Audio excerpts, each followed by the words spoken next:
Hello बच्चों, so welcome to your maths class. In today's class हम करने वाले एक्सरसाइज 8.3 के रिमेनिंग क्वेश्चंस। क्वेश्चन नंबर 1 के ऑल पार्ट्स, क्वेश्चन नंबर 2 के ऑल पार्ट हमने कर लिए थे। अब बारी है आपकी क्वेश्चन नंबर 3 की। ठीक है, क्वेश्चन नंबर 3 क्या बोल रहा है? The population of a city decreased from 25,000 to 24,500, find the percentage decrease. क्या मतलब है इसका? इसका मतलब ये है कि किसी सिटी की पॉपुलेशन थी, वो थी 25,000, उसके बाद कम होके डिक्रीज होके 24,500 रह जाती है। ठीक है, नाउ तो आप बोल सकते हो कि old population was 25,000, new population 24,500। ठीक है, ये हो गया। परसेंटेज डिक्रीज फाइंड करो। पहली बात हमें ये समझ में आना चाहिए कि 25,000 से अगर 24,500 हो गया तो डिक्रीज हुआ कि नहीं हुआ? हुआ, कम हुई ना। तो डिक्रीज कितना हुआ? सो पॉपुलेशन डिक्रीज, देखो एरो नीचे लगाने मतलब क्या हो गया? डिक्रीज होना, इंक्रीज होना। Clear? That is 25,000 minus 24,500 means 500 population decrease हो गया। ठीक है, परसेंटेज डिक्रीज की अगर हम बात करें तो आपको पता होता है percentage profit upon cost price. Cost price मतलब ओरिजिनल चीज़ सारी। ठीक है, यानी ओरिजिनल कितना तो उससे कम हो जाना प्रॉफिट। लॉस के केस में वही होता है। तो यहाँ भी परसेंटेज डिक्रीज मतलब decrease upon original. Original was 25,000, तो percentage decrease means decrease upon original. Original कितना है? जो ओल्ड था। ठीक है, एंड मल्टीप्लाई बाई 1, और 1 मीन्स 100%। तो डिक्रीमेंट कितना हुआ? 500 का। किस पर डिक्रीज हुआ? तो ओरिजिनल क्या था? 25,000 से ही तो डिक्रीज हुआ है ना। तो divide by 25,000 and multiply by 100%। Right, 20 20 10 10 5 5 5 5 5 25। So 5 5 5 5 2 10। 2% decrease हो गया है पॉपुलेशन के अंदर।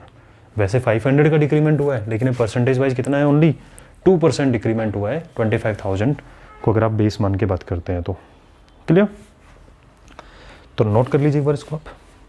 इसके बाद चलते हैं नेक्स्ट क्वेश्चन पे। Question number 4। हाँ जी, 30 सेकंड का टाइम है। 30 सेकंड में इसको नोट करो, उसके बाद में नेक्स्ट क्वेश्चन करते हैं।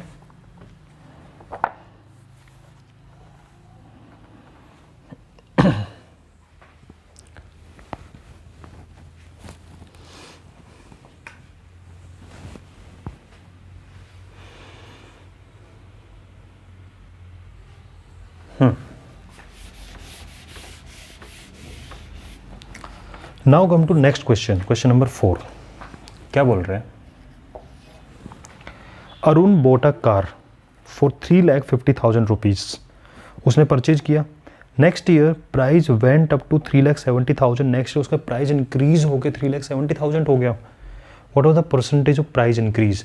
हो सकता है कि उसने उसको सेल किया हो, आज परचेज करके लेके आया 3,50,000 में। नेक्स्ट ईयर उसने किसी को बोला यार ठीक है, मेरे को सेल करने का मन कर रहा है इस चीज़ को, बताओ क्या रेट रहेगा? तो सामने वाले ने क्या बोला? बोले यार 3,70,000 में आपको दे दूंगा। ठीक है, अगर आप मुझे बेचते हो तो। इसका मतलब आपको एक तरह से प्रॉफिट हो रहा है नहीं हो रहा है? 3,50,000 में आपने सामान लिया, 3,70,000 में खरीदने को तैयार है कोई आपसे। इसका मतलब इंक्रीज हो गया प्राइस। कितना इंक्रीज हुआ? 20,000। किस पर इंक्रीज हुआ? 3,50,000 पे। परसेंटेज निकल जाएगा। राइट, तो original price of car equal to 3,50,000, या फिर आप इसको कॉस्ट प्राइस भी बोल सकते हो जिसमें उसने परचेज किया। ठीक है, समझ लें कि आप कॉस्ट प्राइस समझ सकते हो इस चीज़ को जिसपे उसने परचेज किया है। अब उसको बेचने का मन है नहीं है, वो उसके भी डिपेंड करता है, लेकिन वो भी एक्स्ट्रा में जा रहा है।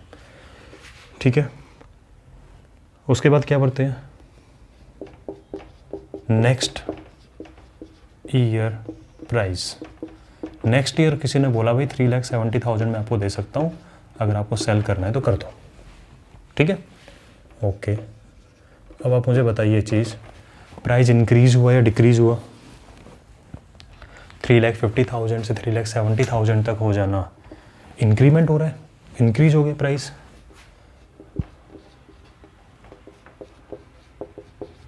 प्राइस इंक्रीज्ड या इंक्रीज्ड प्राइस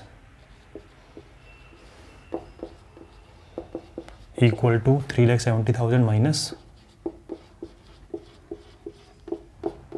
3,50,000, यानी 20,000 प्राइस इंक्रीज हो गया। अब परसेंटेज इंक्रीज कितना होगा? इसका फॉर्मूला क्या बनेगा? इंक्रीज डिवाइड बाई ओरिजिनल, क्योंकि आपकी कैलकुलेशन किस पे हो रही है? ओरिजिनल पे कैलकुलेट कर रहे हो कि इंक्रीज तो हुआ 20,000, किस पर इंक्रीज हुआ? 3,50,000 पर ही, तो original and multiply by 100%, because आपको परसेंटेज में फाइंड करनी है वैल्यू। तो इंक्रीज हुआ 20,000, ठीक है, इंक्रीज कितना हुआ? 20,000। Original was and multiply by 100%, clear है? 40, ठीक है। उसके बाद में 5 7 जा 520, 22 जा 40 डिवाइड बाई 7 परसेंटेज, 7 5 जा 35, 5/7 परसेंटेज, 5/7 परसेंटेज आपका निकल के आ गया है, ठीक है। और चाहो तो आप इसको डेसिमल में लिख सकते हो, कैसे? 7 5 जा 35, 5 बचा, 7 7 जा 49, 1 बचा, 7 1 जा 7, 5.71 बोल दो या 5/7, दोनों टर्म क्या है आपका? करेक्ट है, कोई प्रॉब्लम नहीं है इसके अंदर। तो कितना इंक्रीमेंट हो रहा है? 20,000 का। किस पर हो रहा है? 3,50,000 पे। तो जिस पर होता है increase upon original, decrease upon original, ये आपका निकाला जाता है इंक्रीमेंट और डिक्रीमेंट, क्लियर है? चलो 30 second time, right it down, then move to next question.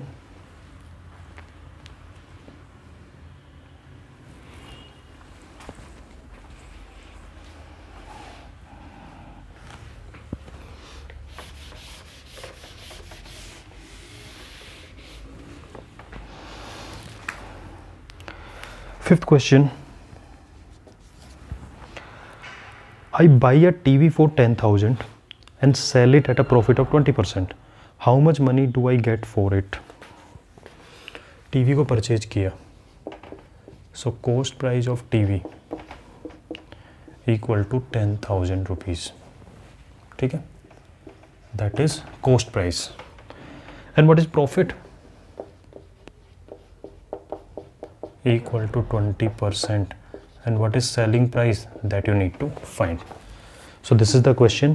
TV को परचेज किया 10,000 में, 20% का प्रॉफिट लिया, उसको वापस से क्या कर दिया? सेल कर दिया, right? So you need to find selling price.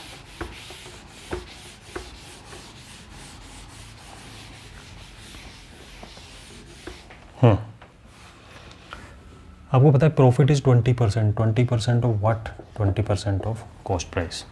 So profit equal to 20% means 1/100, of means multiply, and cost price means 10,000, 2020, 20 multiply 100, 2,000 rupees का प्रॉफिट हो गया। उसको क्या हो गया? Profit. What you need to find? Selling price. हमें पता है अगर 10 रुपीज़ का मैंने परचेज किया, 5 रुपीज़ प्रॉफिट हो रहा है, तो कितने में सेल हो रहा है? 10 + 5 15, राइट? तो वो चीज़ यहाँ पे हो रही है। तो selling price means cost price 10,000 तो लगे ही लगे, वो तो मिलेंगे उसको, और साथ में 2,000 एक्स्ट्रा मिल रहे हैं, that is profit. Means selling price is 12,000 rupees, ठीक है। कॉस्ट प्राइस पता है, प्रॉफिट पता है, find the selling price, write it down.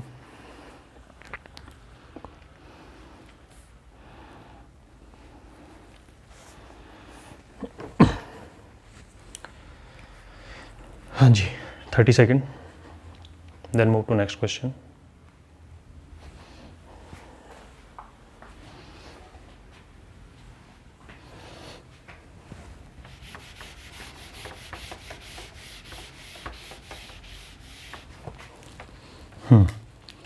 Next question अच्छा क्वेश्चन है, देखो अच्छे समझो।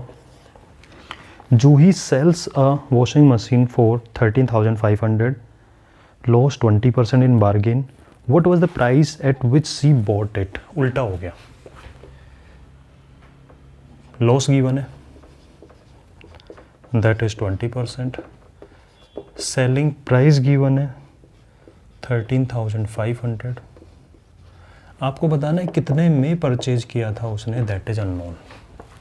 ठीक है, क्या निकल के आ रहा है इस क्वेश्चन के अंदर कि जूही सेल्स अ वॉशिंग मशीन, जूही ने सेल की washing machine, mean selling price 13,500, loss हुआ उसको बेचारे को, क्या लॉस हो गया, 20% का लॉस है, बार्गेनिंग वगैरह के अंदर हुआ था। तो बताओ एक्चुअल में उसका प्राइस कितना था, उसके लिए कॉस्ट प्राइस कितना था, वो आपको फाइंड करना है। ठीक है, लॉस इज 20%, 20% ऑफ 13,500 मत निकाल देना, 20% of cost price, means cost price is unknown, right, और समथिंग दैट इज अननोन आप क्या मानते हैं उसको, x। So cost price equal to x, let now loss is 20% of cost price, तो loss equal to 20% means 1/100 of means multiply 20% 1/100 of multiply cost price means x, 21 20 25 जा, तो loss equal to x/5। और आपको एक चीज़ पता है क्या, cost price minus loss equal to selling price. Cost price में से अगर लॉस को सब्ट्रैक्ट कर दें तो क्या मिलता है आपको, सेलिंग प्राइस। ये चीज़ पता है, राइट, क्योंकि हमें पता है प्रॉफिट ऐड होता है, लॉस क्या होता है, subtract. What was the cost price, x, what is loss, equal to selling price. LCM लेके सॉल्व करो इसको, तो आएगा 5x माइनस एक्स 4x/5, ले लो एलसीएम इसका, ठीक है, 5 L with LCM, 5x minus x 4x/5 equal to 13,500 and x is equal to 4 is in multiplication that will be in divide, 5 in divide that will be in multiplication। ठीक है, multiply कर दो 5 से, पहले 4 से डिवाइड कर लो, वरना 4 1 जा 4, 4 3 जा 12, 1 बचा 15, 4 3 जा 12, 3 बचा 30, 4 7 जा 20, 2 बचा 24, 5 जा 20, 5 5 जा 25, 2 5 7 जा 35 to 37, 3 5 3 जा 15 और 3 18, 1 5 जा 15 और 1 16, that means 16,875 was the actual price, 16,875 rupees was the actual cost price। उसके बाद उसको 20% लॉस हुआ, देख लो लॉस होने पर रेट कम हुआ कि नहीं हुआ। तो वही चीज़ है यहाँ पे कि लॉस एंड आफ्टर लॉस इतना सेलिंग प्राइस है। तो इसमें रिवर्स ऑर्डर में चलते हैं, तो ये ध्यान रखना है आपको कि गलती से मत कर देना 20% ऑफ 13,500, ये मिस्टेक नहीं करनी है, ठीक है। Right it down, then we will move to next question.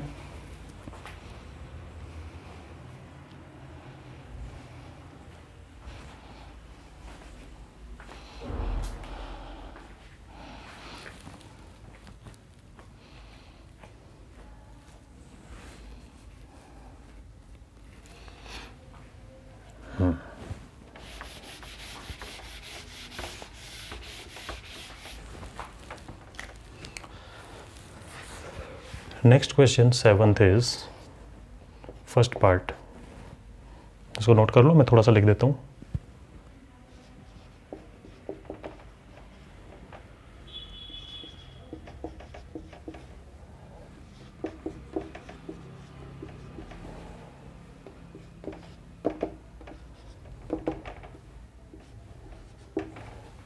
हाँ जी, क्वेश्चन क्या है, chalk contain calcium carbon oxygen in the ratio 10:3:12। आपने चौक बनाना है। क्या बनाना है आपको? चौक बनाना है। चौक बना वही ब्लैक बोर्ड वाला चौक, ग्रीन बोर्ड वाला चौक। उस चौक को बनाने के लिए आपको रिक्वायरमेंट है कैल्शियम कार्बन ऑक्सीजन की, मिक्स करके आपको चौक बनाना है। लेकिन उनका रेशियो लगेगा, यानी कुछ कुछ क्वांटिटी में डालोगे सबको अलग अलग। ठीक है, ऐसा तो नहीं है सबको बराबर बराबर डाल दिया, ये एक साथ पता ही नहीं है क्या डाल रहे हैं। एक फिक्स होता है ना इस चीज़ों के लिए, आपको पता है केमिकल कुछ भी मिलेंगे, केमिकल्स मिलाना है तो कुछ ना कुछ एक रेशियो होता है, उस फिक्स रेशियो में डालते हैं।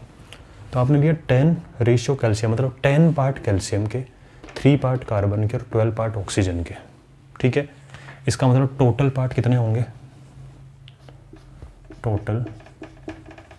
तो टोटल अगर बात करें 12 + 3 15 + 10 25। मतलब अगर टोटल पीसेज, अगर आप एक बात मान लो कि सपोज करो कैल्शियम कार्बन ऑक्सीजन पीसेज की फॉर्म में रखा हुआ है, पाउडर नहीं है, पीसेज की फॉर्म में रखा हुआ है, तो क्या होगा? 10 पीस आपने कैल्शियम को उठा के डाले, 3 पीस आपने कार्बन के डाले उसके अंदर, और 12 पीस आपने ऑक्सीजन के डाले उसके अंदर। ठीक है, तो टोटल कितने पीस हो गए उस चीज़ के अंदर? 25 पीसेस टोटल। क्लियर है वाली चीज़? ये आप दूसरे वे में समझ लो क्या, कि अगर आपने 10 ग्राम कैल्शियम लिया है, 3 ग्राम कार्बन लिया है, तो 12 ग्राम क्या होगा? ऑक्सीजन होगा। ये आपने रेशियो लिया है। अगर आपको बहुत ज़्यादा क्वांटिटी में बनाना है, ठीक है, इतना कि हाँ ठीक है किसी भी क्लासरूम वगैरह में जहाँ चलेगा, साल भर चलेगा, 2 साल चलेगा, 10 kg आपने कैल्शियम ले लिया तो 3 kg कार्बन होगा, तो 12 kg होगा। ये रेशियो का मतलब है। अगर आपने लिया है 10 क्विंटल तो 3 क्विंटल 12 क्विंटल। ठीक है, 10 टन 3 टन 12 टन, यानी रेशियो सेम रहने वाला है। तो टोटल कितना हो गया? 25।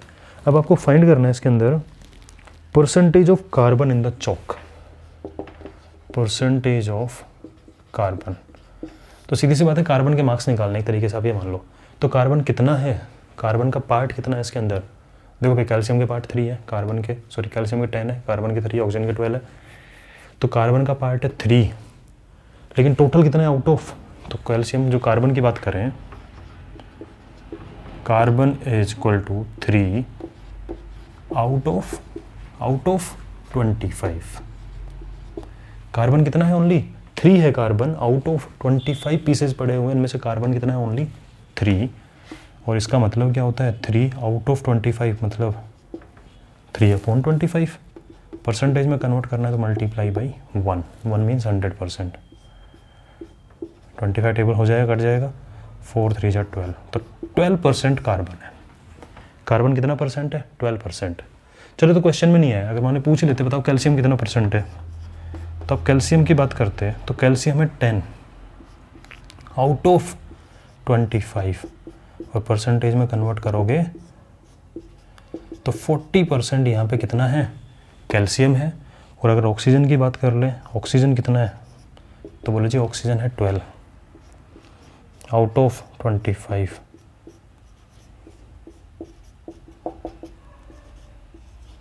%48 ऑक्सीजन है।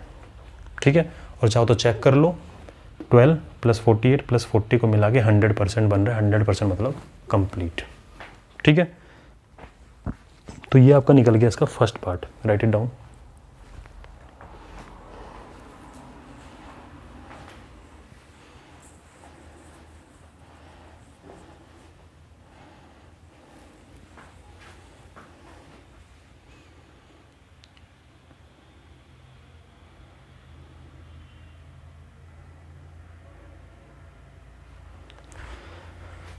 अब जरा करते हैं इसके सेकंड पार्ट को।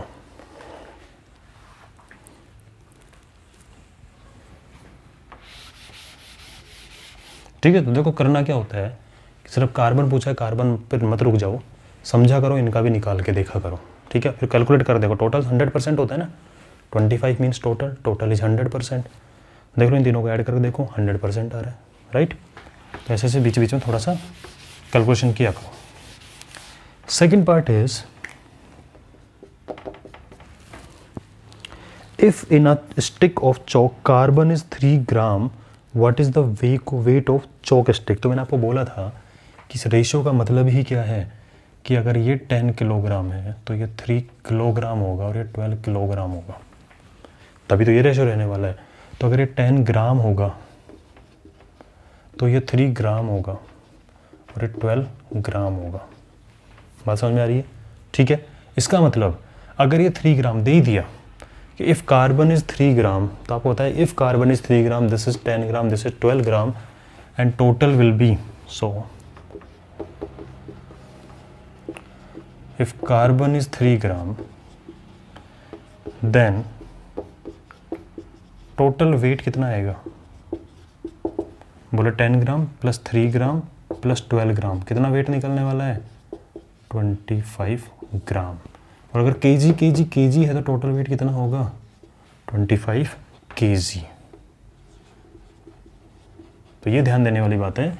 अगर क्वेश्चन थोड़ा सा और घुमा के पूछ लेता, डिस्कस कर लेते उस क्वेश्चन अच्छे से, ठीक है? This is the last question of the day. उसके बाद में आपको जो रिमेनिंग क्वेश्चन है 8, 9, 10, 11 इनको कल कंप्लीट करके चैप्टर कंप्लीट करेंगे नेक्स्ट क्लास में।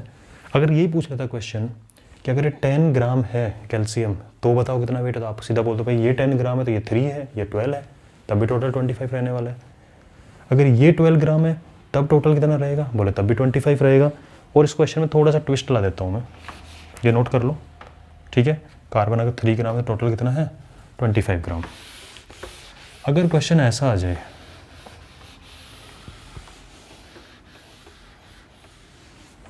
कि कार्बन है 6 ग्राम, क्वेश्चन है कार्बन इक्वल टू, तो इफ कार्बन इक्वल टू 6 ग्राम तो टोटल वेट कितना होगा? तो आपको पता है कार्बन 3 है, 3 से 6 कैसे आ सकता है? Multiply by 2। तो अकेले से मल्टीप्लाई तो नहीं करेंगे, इसको भी किससे मल्टीप्लाई करना पड़ेगा? 2 से, और इसको भी किससे मल्टीप्लाई करना पड़ेगा? 2 से। क्यों? रेशो है, रेशो का आप जानते हो, रेशो का मतलब क्या होता है? Rational number type ratio. और आपको पता है न्यूमरेटर डिनोमिनेटर को सेम नंबर से मल्टीप्लाई करना होता है। तो रेशो में जितने भी टर्म्स होते हैं, 3 हो 4 टर्म्स के बीच रेशो, सबको सेम नंबर से मल्टीप्लाई कर सकते हो, सबको सेम नंबर से डिवाइड कर सकते हो, ठीक है? क्योंकि रेशो वाला कंसेप्ट ही होता है फ्रैक्शन नंबर का, रेशनल नंबर का, कि जो करना है सब में इक्वल करो जिन जिन के बीच में रेशो गिवन है, राइट? तो इसका मतलब ये 20 होता, ये होता 6 और ये होता 24। तो ये 20 ग्राम होता, ये 6 ग्राम होता, ये 24 ग्राम होता, और ऐड करके देख लो इनको, ये 50 ग्राम आएगा। और आप डायरेक्टली भी कर सकते हो क्या भाई, जब ये 2 से मल्टीप्लाई हुआ, ये 2 से मल्टीप्लाई हुआ, ये 2 से मल्टीप्लाई, तो ये भी किससे मल्टीप्लाई होगा? 2 से। और 25 सीधा डायरेक्टली क्या निकल के आ रहा है? 50 ग्राम, ठीक है? तो ये है आज का, और सिंपल चीज़ें। और जो कल क्वेश्चन करने वाले हैं उनके अंदर आने वाला है मेनली सिंपल इंटरेस्ट। तो सिंपल इंटरेस्ट का फॉर्मूला एक बार फटाफट से रिवाइज कर लो, जिससे आपको थोड़ा ताज़ा ताज़ा रहे। आपको पता है कि कुछ प्रिंसिपल होता है, किसी रेट पे लेते हैं हम जो भी अमाउंट लेते हैं, किसी टाइम पीरियड के लिए लेते हैं, और उस केस में जो सिंपल इंटरेस्ट निकल के आता है that is PRT upon 100, PRT upon 100, ये निकल के आता है सिंपल इंटरेस्ट। क्लियर है ये वाली बात? चलो मिलते हैं नेक्स्ट क्लास के अंदर। And one more thing for you, science से रिलेटेड आप लोगों के लिए थोड़े टाइम में आने वाला है। इंपॉर्टेंट टर्म्स होते हैं जिनमें आपको कन्फ्यूजन होता है वो, ठीक है? कुछ इंपॉर्टेंट क्वेश्चंस होते हैं, वो वाली चीज़ें, उनसे रिलेटेड धीरे धीरे कंटेंट आपके पास आने वाला है बहुत अच्छे तरीके से। इसलिए आपको काम क्या करना है, एक तो रेगुलर हो, दूसरा साइंस में आपको जो भी कोई कन्फ्यूजन होता है, आप चैप्टर पढ़ते हो, रीडिंग लगाते हो, कुछ टर्म्स होती हैं जो हमें कन्फ्यूज़ करती है, याद नहीं होती उनके डेफिनेशन, समझ में नहीं आता है किसी भी चीज़ का हो साइंस के अंदर, ठीक है? कोई भी चैप्टर हो, उन सबको एक पेज पर लिखना है स्टार्ट करो, ठीक है? सर्च करो उनका आंसर, और जहाँ प्रॉब्लम आ रही है, कन्फ्यूजन जिसमें हो रहा है, उन सबको पेज को इस नंबर पे आप सेंड कर सकते हो।